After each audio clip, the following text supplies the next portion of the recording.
All right, welcome back to the Salt&Light podcast. We're excited to be with you on another day, another Wednesday for us, but I always forget about the delay, so you'll be hearing on Friday. It's just you and I today. It is kind of nice, but it is finally get rid of the dead weight. Yeah. I can give you the amount of eye contact you desire. And I appreciate that because I go home and I have to talk to my wife, and she consoles me, and you guys don't look at me while we're talking. No. Oh, how's your week going? My week is it has gone fine. It's had some challenges, and that's what Jesus made us for. That's right. It's what was I thinking about? That very same thing. Just the idea of being so cognizant of the Spirit in us when we don't default to a dependency on Him. Mm-hmm. How frequently we ended up just taking charge of our own things. Yeah. And it's so good. So I have some kind of default things that I look at now when I get with Him, or even when I'm just kind of thinking. The one is in Psalm 34, where it says, "I sought the Lord; He answered me and rescued me from all my fears." Mm-hmm. That these little fears just tingle on you all day long, and you just want to get rid of them. And then to ask Him for the grace of humility, because without humility, which I need, so it's His grace, because I can't summon humility. I can't even receive from Him, because I end up going into my self-sufficiency, and then the third one would be that He is my completion. That when I feel like things are disappointing or not measuring up to what I would desire, I have to realize that's not my end game. He is my end game. So that kind of makes me like a little helium balloon. Yeah. I think there's I'm kind of coming to more and more of an understanding of like how I think it's pride in us actually that make us believe we can kind of juggle multiple pursuits. Yeah. Like, because even that scripture says, "I sought the Lord and He healed me." Yeah. And so if without humility, you'd never seek the Lord, because you'd be kind of pursuing things of selfish, like even if it's not like overtly selfish, like you're going and trying to amass wealth or whatever, but it just your mental energy being focused on yourself, like you're self-absorbed. That doesn't allow you to be in a place of pursuing God. It takes humility to be able to seek the Lord, right? And even that's a grace. But I think especially, maybe it's a Western thing, but it's probably just a humanistic thing. Like, we have this idea that we can juggle multiple things. So like, I can seek the Lord, and I can like focus on self-help, and I can, do this thing and that thing, and I can dabble in this sin, and that's okay because I'm kind of like compartmentalizing everything, and it's fine. And it's like, no, everything's laid bare. You can do that with human relationships, right? You could like kind of have these like little sections of your life, but with the Holy Spirit, everything's open and laid bare. And so it, what you used a word this morning when we were talking, like, it would be like the same as it offends Him, but, I can't remember what you said. Yeah, it started with an A or probably something. Pretty profound. Yeah. With we're even talking about the if you were demonized in some way, what is it much different if someone was concerned whether you could be demonized or not? Right. That you were walking in sin at the same time. That the Spirit would be offended in either way. Yeah. And it just like quenches and doesn't allow that intimacy to really grow, because He doesn't. God sometimes like reaches and gives us like a grace of Himself, like whether it's conviction or like like a big wake up call. That's kind of like a mercy that he allows in our life. But more often than not, God, almost always, God doesn't really grab us by the wrist and force us into intimacy with him. Right. It's kind of like counterintuitive.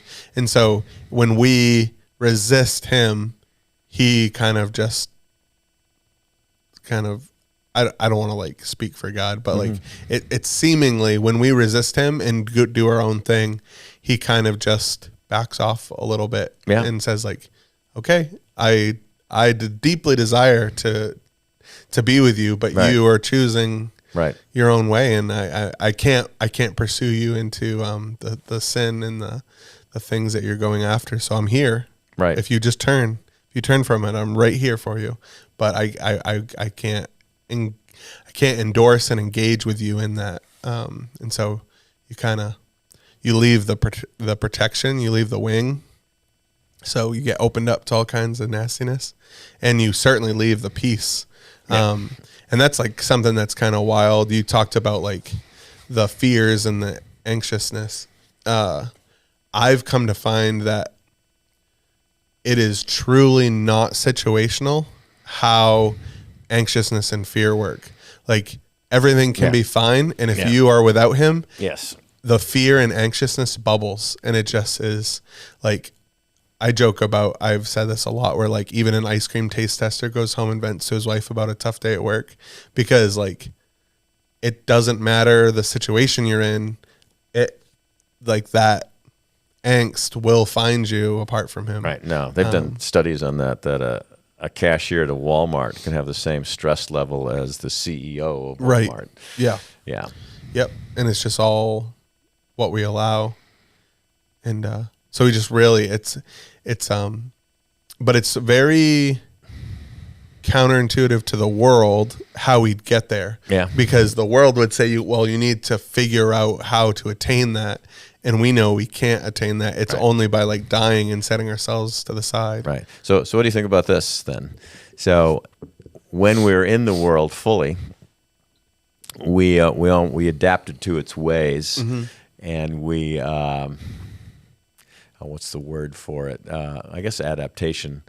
What's the evolutionary word? Yeah, I think adaptation is the word. And then when we choose to follow Jesus, or he pulls us to himself. Right. No one comes to the Son unless the Father draws them. When we make that choice and we move over to him, we almost relinquish this this ability we had to operate in that realm. Yeah. Is in that when we're following Jesus then, and we allow ourselves to neglect him in some way, or we kind of reach back on the other side and pull something in the world in the way we do, I believe, far more miserable and anxious than we were when we were back in the world. Yeah, it's the curse of knowledge. Like the ignorance is no longer bliss. Yes. Like you don't have it. And I honestly think we're held to a higher like standard. The repercussions or the consequences are greater. Right. If someone's engaging in sin and they don't know that it's sin, it's not it certainly still keeps them from God, but it's not as much as like if somebody knowingly has been made aware and they're still going back to it, then it's more devious. Maybe even more clarity on the statement would be a matter of expectations. So if you're just surviving in the world, that's your understanding. Some people then, when they come to Jesus, think that everything's going to be blissful, handed to them without you being surrendered. So when Jesus says you have to deny yourself, pick up your cross and follow him, he means it. Right. So when we don't do that, we're just, we have, so that's like anxiety, misdirected expectations, right? Misdirected hope. Yep. Same thing. So that just creates more disappointment, more angst, because it's not falling into what you thought it was going to be. Right. As though we were just going to be floating on a cloud with a harp right now. Yeah. And it's not the case. And some of that ends up coming into a place where people blame God for things. And, Oh, sure. Yeah.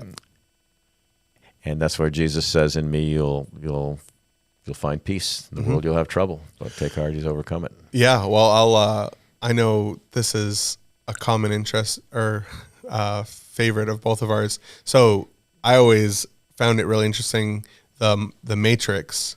So in the Matrix, you even have that line about ignorance being bliss, that like people could live plugged in and just experience like life without worries. But when they're like pulled out and then brought into the truth, life's really hard for them, and they eat slop, and they just like, they're always on the run, fighting for their lives. Life's miserable. And so what is it? Cypher, having some steak with the having the steak. The and he's agent, like, oh, this is, ignorance is bliss. And it makes you think when you pair that to the allegory of like Christianity. I honestly think that the world wants you to believe very similarly to that movie, that even if Christianity was right, you'd have to abandon all the good things to experience the truth, and then ignorance is bliss, so you might as well just live it up here on earth. But the reality is, it's both it's a lose-lose. If you stay ignorant to Jesus and you live in the world, you might have temporary like pleasure, but you're still miserable. You actually don't get to enjoy the peace and joy that is truly found on this life, not even in the life to come. Because it'd be one thing if it was just a trade-off. Like, say, when we proclaimed Jesus, we were in a place where we were actively persecuted and put to death. Right. That's like a very stark contrast. But we know in our life, we can, like, if this is what living with Jesus is, then I really didn't, it's much better life than taking part in the world. And isn't it so? Then there's a couple of places. So then when people just they say their sinner's prayer, they think they're on Team Jesus, right? And if it stops there, even though you proclaimed a belief, but you don't deny yourself and follow Him, you're in this sort of the same swill still. Right. 1 Corinthians 3 kind of talks about wood, hay, and stubble, gold, silver, precious stones. The one, if your works are wood, hay, and stubble, they'll be burned up in the fire, but you'll barely get through it. Kind of skin of your teeth. Not really experiencing the life that He had for us. Right. And so when we make the decision with Jesus, it's a decision to turn toward life, by which is kind of on us. He's there the whole time to receive us, but we have to give ourselves to Him. And that's where we find true hope, true peace, true joy. It's all in that. It's not just, again, saying a prayer, getting wet. Right. It's a heart issue that we go after Him. Well, I feel like we talk to a lot of people, and you see it all the time, where it's almost like if there was like a war going on, you want to pledge allegiance to both sides just in case. Yes. Like people will like be like, well, I don't really believe in Jesus. I don't really know if there's a God, but like I'll go to church and like do the Jesus thing just in case. That way I'm all set either way. It's like, that's not knowing Him. Yeah. Like that's not, trust me, that's one, you're not experiencing what you could experience with Him now, but based on what we know and understand of like the Matthew 7 verse or whatever, it's like, that's not going to cut it. That's not an intimacy. That's not knowing Him and surrendering to Him. It's kind of like knowingly poisoning yourself. Yeah. Kind of. So like I had this gluten revelation 2 years ago or whatever, and did an elimination diet and everything. Found that this was not working in me for some reason, whatever it is. So I got rid of it. And when I look back now, I was kind of ashen looking. People, if you look at picture, I was more bloated all the time. And now the thought of going back to that, I want no part of it. Right. But the ignorance got me in there until I found out what was happening, and I could actually then have a better life. Right. likewise, to ask him. So this is an interesting thing I was looking at, having some chats with some people about what is there for us in the kingdom. What do we want to mine from the treasures of Jesus? No mind conceived, no eye seen, no ear heard, and mind conceived what God has in store for those who love him. Well, what is that? And so I think there's treasures out there for us to engage with him, but because of our traditions and situations, we end up coming into the kingdom, and then we can kind of slow our momentum down and say, "Oh, this is where we need to be," and consequently, there's no exploration there. There's no fun. I want to go up on the top of the mountain and see with the range, and then continue to do that, and that's why as we almost have to pray for a curiosity, right? To say, I want more. If there's more to have, because it means you want me to have that, so I can continue to have life with you. Yep. So looking at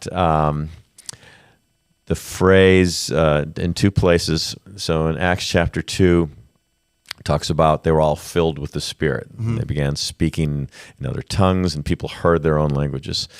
And so there's these places in Scripture. So then I went and I looked in Ephesians 5, where it says, don't get drunk anymore on wine, but be filled with the Spirit. And I can't pronounce the Greek word that it was, through whatever.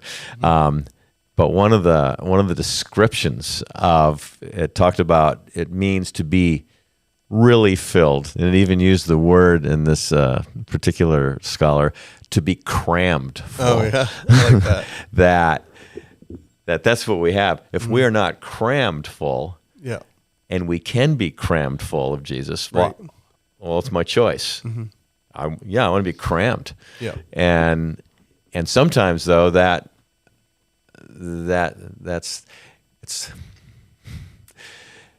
if someone doesn't want to be crammed and you talk about being crammed, then people might not like that. Yeah. Because they're not wanting the same thing. And that's where I would say, so one thing on the street I often do with somebody, if we're out, street disciples or whatever, we're going to be out today. And we're talking to someone, and we have a conversation that moves from casual to meaningful to spiritual, and we start talking about Jesus, and they say, well, I don't know about all that, and just challenge them and say, hey, when you go to bed tonight, will you do this? Will you just ask him if there is more for you in Jesus? And likewise, the Christian who might have slowed down a little bit, I would just challenge them. Because one thing that happens, I think, on the slowdown, because there's no fence sitting in the kingdom, I believe you start to reverse. Right. If you once you stop on the slowdown, kind of like going up a hill with your car, if you take your foot off the gas, you start to go backwards. Right. To make a fresh start with him and ask him, is there more for me? Yep. What have I been missing out on? And he's so faithful because he wants nothing more for you to be with him. That's kind of exciting. Yeah, that's very exciting. Yeah, I think the lack of curiosity is so curiosity. I'm just so we've talked about it before, but I'm so definitively sure is such a important element of our walk with Jesus and our faith. And I think information collection can sometimes inhibit that, or just it's almost like we know contentment in Jesus is a good thing. We talk about contentment a lot because of like Paul's teachings and stuff. But we don't talk about contentment in the negative, being content with a half filling, or being content with what the world has to offer, or being content with a so-and-so, like a so-so relationship. All of that is an unhealthy contentment that leaves us moving backwards. And we have to be so sensitive to that, because that contentment is really, really dangerous. Yeah. It's one thing to be apart from Jesus or engaging in the world and being like discontent with it. Like Yeah. you know it's wrong, it's not leaving you filled, and you know there's more and you want more, and that leads you actually back to him. Right. But when you are in the world and you're content with it, and you're content with not having enough Jesus, and the word that like drives me, it tweaks me out a little bit, is when we talk about balance. Like people talk about balance a lot. Well, there you need to have balance. It's good to be in love with Jesus and on fire for Jesus, but you need balance. Right. And it's like, no, that's an unhealthy contentment with mediocrity in him. And it's not like I'm above that. I've been there. So hold on to contentment for a second. I want to get back to that. Yeah. But to the statement you just said, as I was thinking about it, we don't want the listening audience or the viewing audience to think, oh, we've arrived. Oh, right? Because Paul even says that. Not that I have arrived, but I continue to run the race. Yeah. And I think all we're saying is let's recognize that he has more for us. Yeah. And mostly the more is not things outside of him, but a deeper relationship with him. And that's all we want to recognize is so when he gives us a word of sorts, that how encouraging it is to us when he gives us encouragement, that we say, oh, now I'm motivated now to go more. So there's this thing. So I'm curious about the contentment. It was interesting. Can we come up with what are the things that will allow people to stay in contentment, right? One thing that came to my mind when you were saying that is when you said what was the phrase you were talking about, that balance. Oh yeah. And so sometimes we use that as an excuse to not have more, right? One of the reasons we say that is because, well, we're concerned about what people will think about us. Almost always. That seems like one of the biggest when ones. balance comes up, that's what they're talking about. I don't want to be a freak. There's it's interesting. It's something about that too, that when if you're in an environment and the people around you don't know what you're about, your tendency would be to claim that as the reason. But if you took that one baby step and let it be known what you're about, all of a sudden you'll see that that's just not the case. It's interesting. So we've been doing the Go Team for almost 10 years now, and usually at the front end of it, I'll say, hey, the reason that we do this is because Jesus told us to love our neighbors. This is when we're doing orientations for new people. So we've had over 600 social service providers come through the orientation. And we'll say, Jesus told us to do this, and so that's why we do it. So we're upfront about who we are, and we have these things in the church. But just yesterday, I was convicted to say, I've got all these people in the room each time. Now, there's something in it for them to make us happy, Sure. because we're dispensing funds for things. But at the end, we had like 15 people in there for the orientation, and as we end, normally we'd give them a tour or something like that. And I said, hey, before you all go, do you mind if I bless you all? And they said, oh, no, go ahead. Yeah. So I prayed for them. Yeah. I prayed that they would continue to do what God has them to do in these places, to help and love other people, and to persevere through that, and prayed all that. In Jesus' name, amen. And they were all pleased with it. And typically that environment is certainly more on the secular side of things for the most part. And I say all that because our fears are unwarranted. Oh, yeah. As far as just letting people know what we're doing. Yeah. Go ahead. Well, every July, you and I step into a situation that is even worse than that, as far as like the pushback, where we have the group from USM come over and almost not, again, they're there with their own agenda, which kind of like allows us the opportunity to kind of no holds barred, real specific, and be real specific. And but yet, so you don't get into like the debate, but you can feel the pushback. And I know certainly every time, because it's super uncomfortable, like if I was chasing comfort, I would not agree to do that with you. No. It's very uncomfortable, and I definitely, my flesh does not want to go and be a part of it. And yet I would every say, time I would say like, the professor gets more uncomfortable than we do. Sure. Yeah. Because she hears the students ask. Yeah. Go ahead. Yeah. But yeah, when we do it, and you and I've talked about it after, we're like, where else are we going to get the opportunity for like 25 or 30 individuals who like most of them, not all of them, but most of them are in direct opposition of Jesus, are willingly coming into the building and saying like, tell us about Jesus, about Christianity. And we just have it's such an opportunity, but it's like, man, I would love to just give them a tour of the building and say like, have a great day. Yeah. But it's like, no, it's such an opportunity. It's so important. And they have to listen to us because they're getting graded. Yeah, that's right. Yeah. Yeah.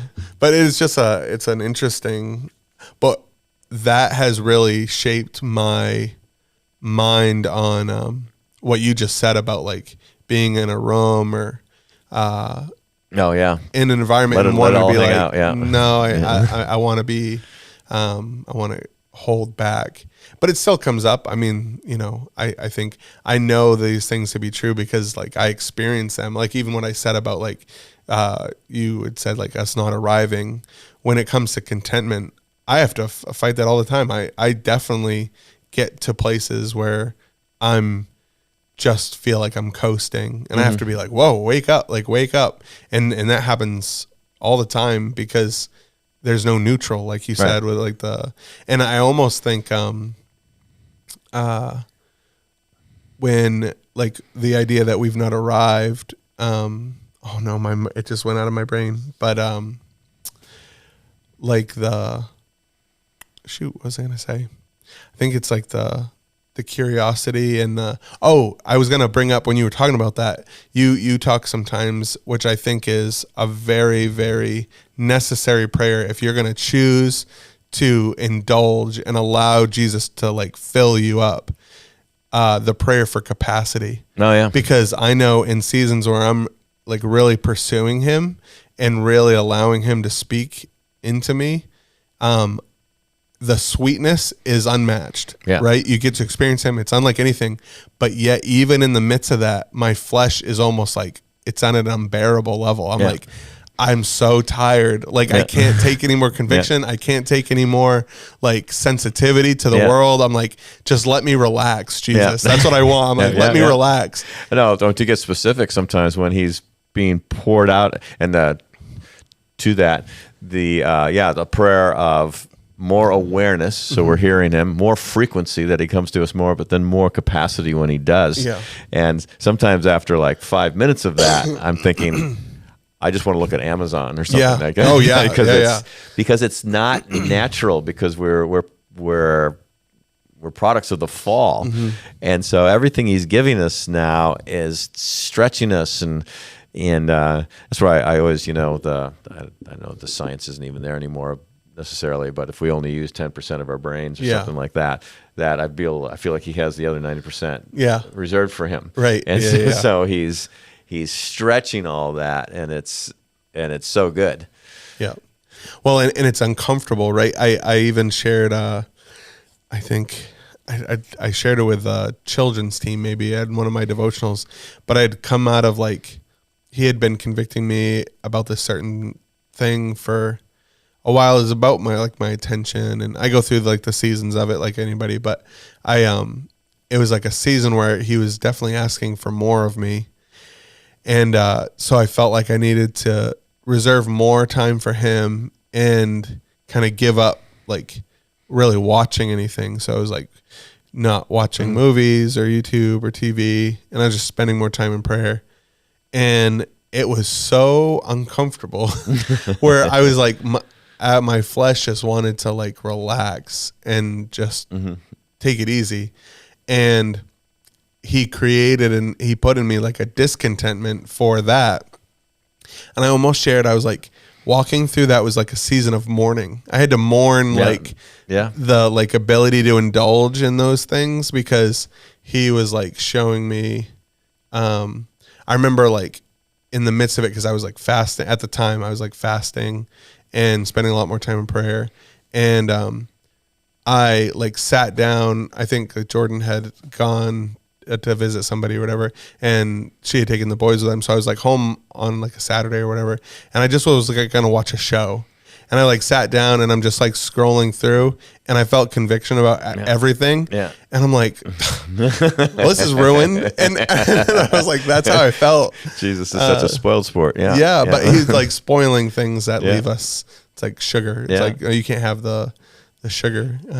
So going back to the contentment thing, one of them is concerned about how others view us. The contentment thing is also just what you said then, right? That we stay in a level of contentment because we get to satisfy our earthly cravings. Yeah. What else might keep us in, well, fear, right, would keep us there because, if I go this much further, what will God ask of me? Right. So that would be a thing. Yep. And then I think there's definitely like distraction. Like there's I'm trying to think of how to word it or whatever, but like there's I was just chatting with somebody this morning, and I'm actually going to do it as a Devo for tonight, but like I keep hearing back this, like I keep seeing things pop up, and I'm fascinated by the idea of like a simple life.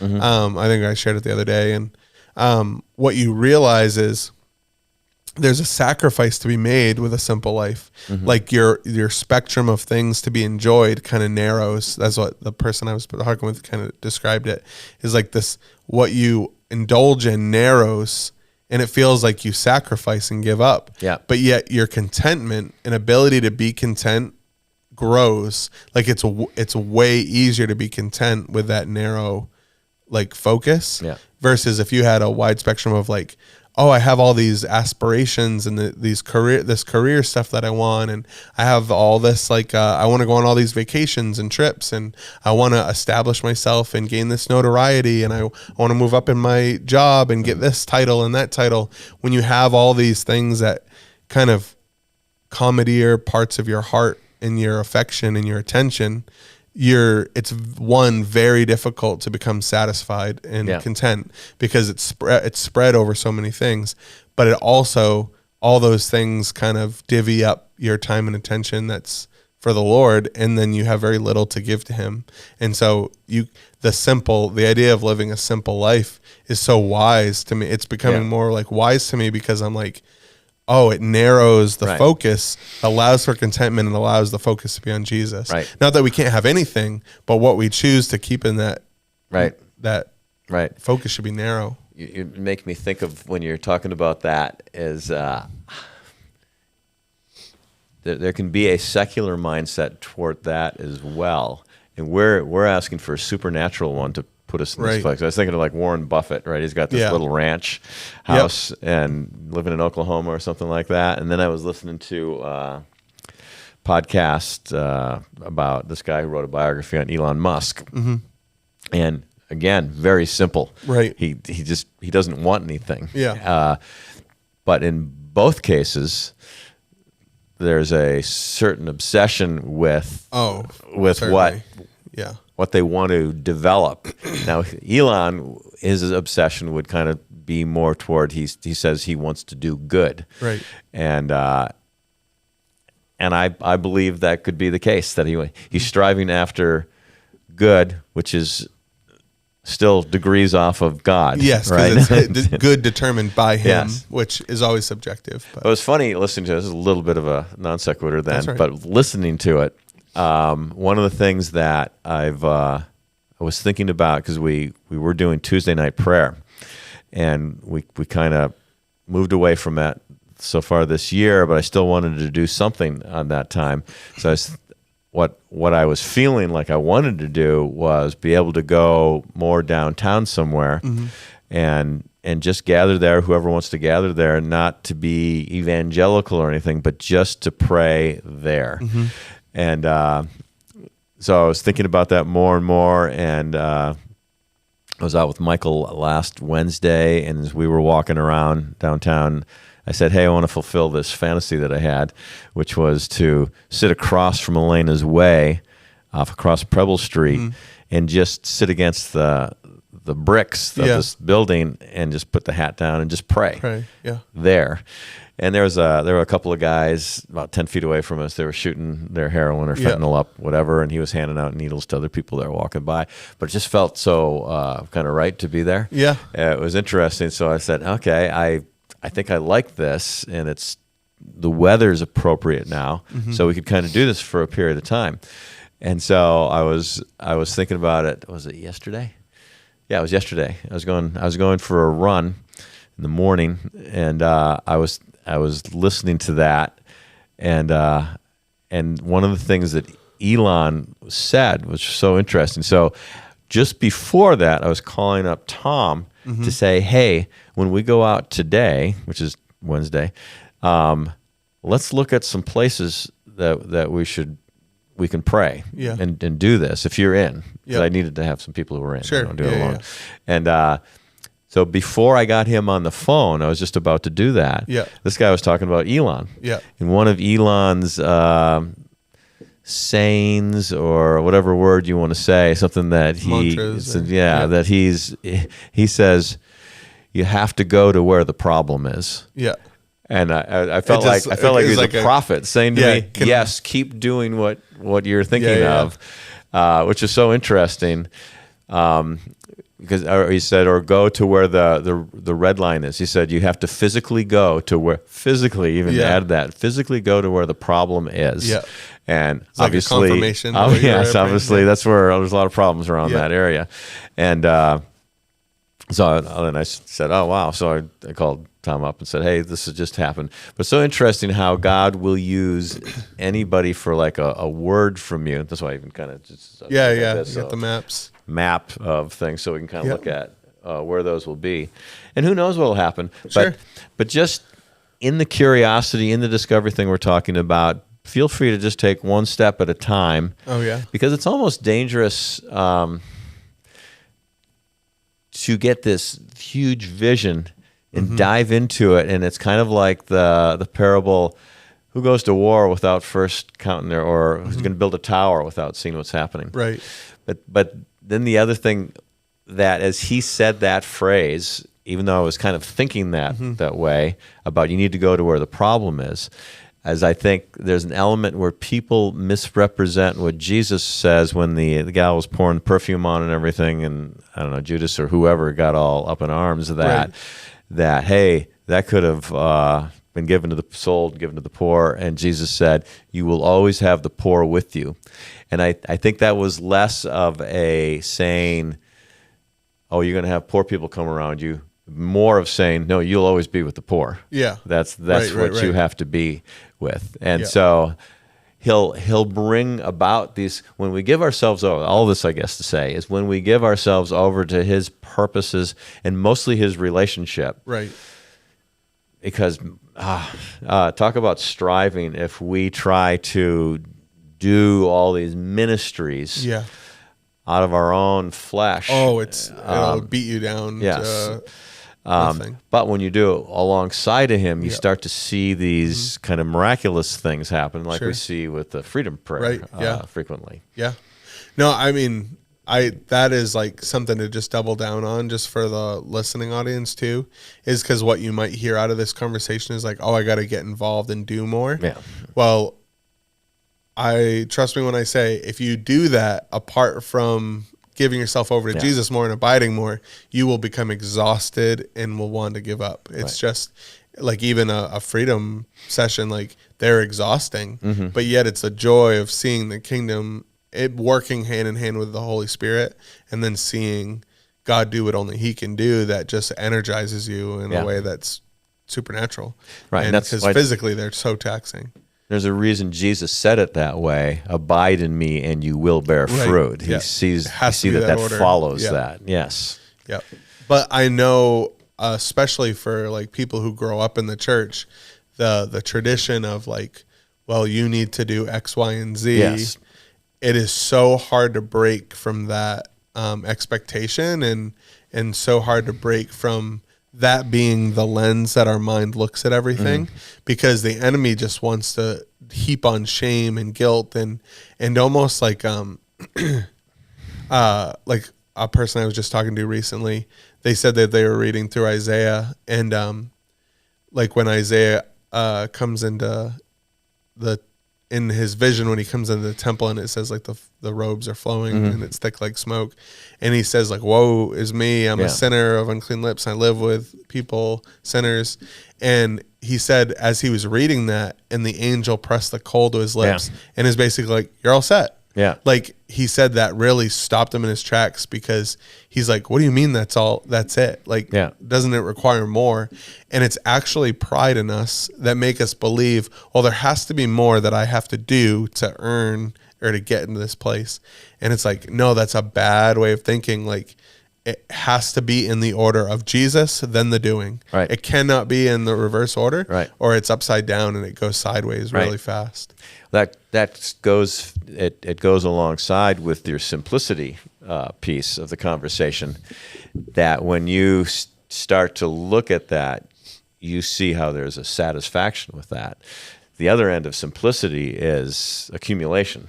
Right. And so what happens there is ultimate disappointment, because you can't ever, it never stops. Simplicity does stop, because there's no less than nothing that you can have. Yeah. And it's just what's interesting is when you watch some of these YouTube things, or I don't do a TikTok stuff, but so much of it has to do with well, even like workouts. There's so many workout things out there that, and I want to work out and I want to stay healthy. But when you watch some of these guys, they're all jacked and everything, and you start to get sucked into it. Well, now I get to do all this, and then I got to shake my head and say, no, I just want to stay healthy. I don't need to look like that guy. Right. That's not important to me at all. I was just watching this one guy who was in prison apparently. So he's showing all these prison things. He get jacked up, and he's all bulked up and everything. And you can just go down that those will take you down a way when you face Jesus, so the reality hits and say, oh, whew. Yeah, I don't have to go that road. Well, I know we're coming to close to time, but did I ever share with you the dream that I had? No. About maybe. Maybe. I've tried to share a lot with you, but this one was interesting because I think I shared it with some group I was with. I shared like a Devo about it. But I had this dream where I was like on the beach, or like near the beach. It was like sand and dirt.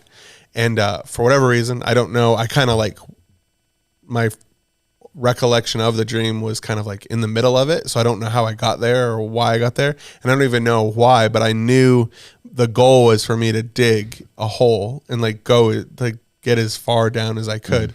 And so in the dream, I'm digging and I'm digging and I'm digging, and I'm at it for like an hour. And I kind of get frustrated because I'm like, this is hard. Like there has to be a softer dirt. There has to be an easier place to do this. So I climb out of the hole and I start to dig in another spot, and it's really easy at first. And I'm digging. And then I'm at that one for a while. And then I have the same thought. I'm like, there's got to be an easier place to do this. And I keep doing that. And then all of a sudden I kind of like climb out of that hole, and I look around, and there's a bunch of these like not too deep holes that I've dug. And I look kind of to one, to the side, and there's this elderly man, like frail elderly man, and he's digging, and it's this massive hole, like so deep. Yeah. And I come over and I look, and he's only digging the one hole. Yeah. And he's barely taking any sand out. Yeah. But he's just like, just very gently, very calmly, just like scooping at it and then, throwing it out. And the hole is huge. And I wake up. Yeah. And I just felt like God told me, like, it's very clearly in that moment, like, it's a slow road of obedience. Right. Just like if you had just stayed in the first one that you started and stayed there, and it would be so much more progress. And I think even with good intentions, whether it's working out or following Jesus, we want the easy road. We want the new, what's the most optimal way of doing things. And so we look for that instead of just like knowing what's required and keeping the simplicity of just moving forward. And he's just like, you know what to do. Just keep long road, steady road of obedience, and we'll be just fine. And it was like, it was kind of like peaceful to think about that. It was convicting and like reassuring at the same time. Right. And kind of the, will you know Jesus better tomorrow than you do today? Right. Yeah. And it doesn't have to be 10 feet more. Yeah. Just like one step closer. But that's we're our time. So ready to go. Yeah. Yeah. Well, thanks for joining us. Thanks for being with us. It's always a pleasure. Keep things simple. And I do encourage you to do what Kurt said and pray and ask God, is there more for you? Does he have more for you? And then just watch what he pulls you into, because he does. He certainly does have more. So have a great week. Get crammed. Get crammed. Crammed full of Jesus. Right. Have a great week. We'll see you next time.